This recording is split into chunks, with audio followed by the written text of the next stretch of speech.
many countries, democracies are so young that the experience of being a legislator, being in Parliament, like the House of Representatives, is quite new to those who are recently elected, and the capability of understanding how to manage the process of creating laws and holding hearings and overseeing the executive branch, which is typically the role of parliamentarians in many countries, is not one that's easily done without some outside advice and outside experience. So very often we're working with parliaments throughout the world to increase capabilities. For example, in Rwanda, we've been involved with a number of other organizations, including a company like Microsoft, which I used to work for, in providing the technology to support legislators in their work. As you can imagine, technology's become a key component of modernizing an economy, but also modernizing a political system. So UNDP is involved under the democratic governance heading in efforts of that kind.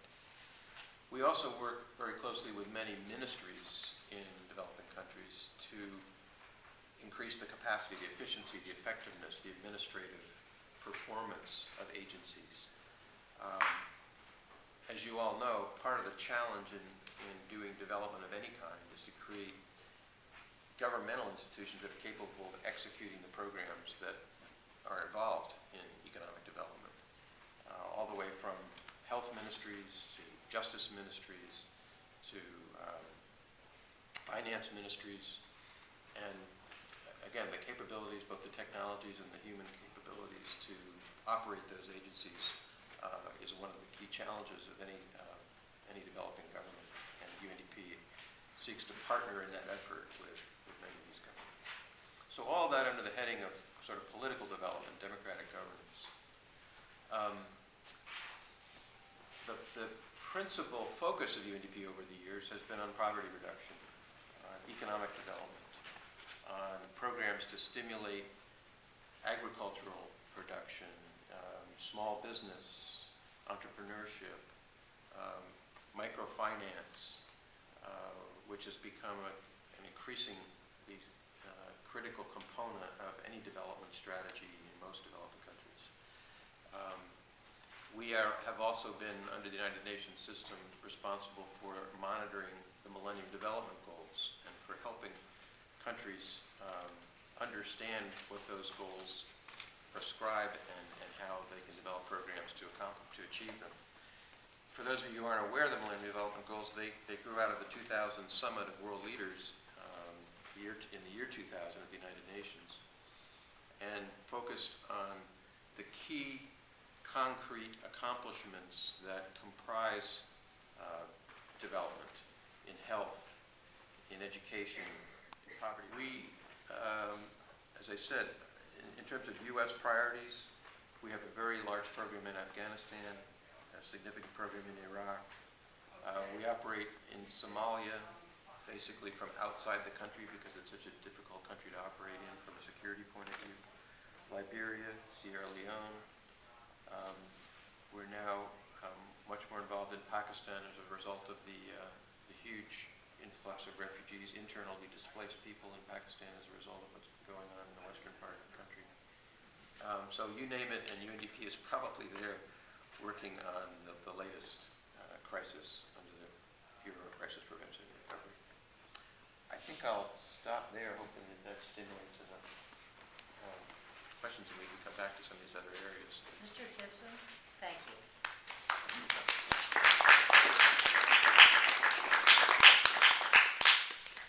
Thank you very much. And now we're going to hear from Kenneth Wollack. And after your remarks, you two gentlemen will field a few questions, we hope. Okay, so we'll talk about them after.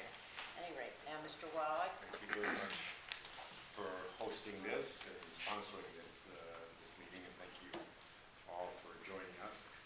I'm going to get to the UNDP shortly, a rather circuitous route, but there is a connection here that will become apparent in just a few minutes. I represent an organization that was founded 25 years ago as the result of an act of Congress in establishing the National Endowment for Democracy. There was a view of prominent Democrats and Republicans on Capitol Hill that the United States should play a role in supporting human rights and democracy overseas in a much more formal way. And they came up with an idea, which was supported by by then President Reagan.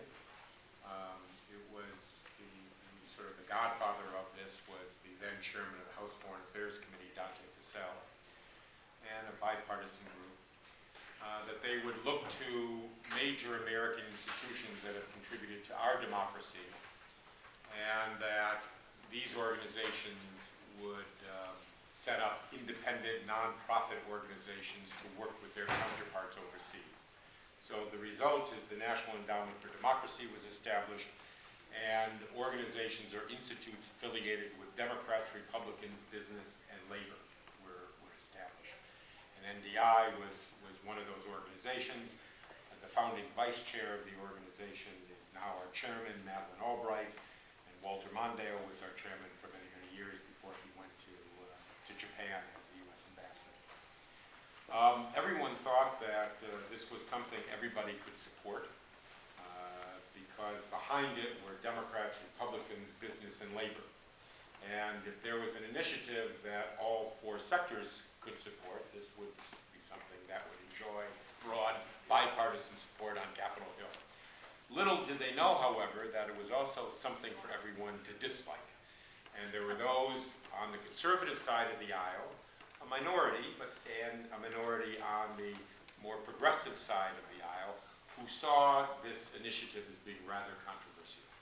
There were those on the conservative side that said we have a larger battle to wage against the Soviet Union, and that we shouldn't be looking too closely at who our friends were around the world, because we had this larger struggle we were engaged in, and democracy and human rights should not take a priority in terms of our foreign policy, given this larger struggle we were engaged in.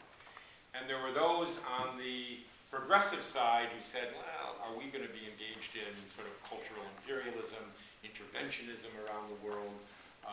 Was this something that was extra-constitutional, non-profit organizations or organizations that would be receiving federal money, but going forth around the world with not the proper oversight? So there were debates on the Senate and the House that lasted for many, many months and in the early years of this initiative. And there were Democrats like, in those early years, like Ted Kennedy that were big supporters, and Barney Frank, who was an opponent.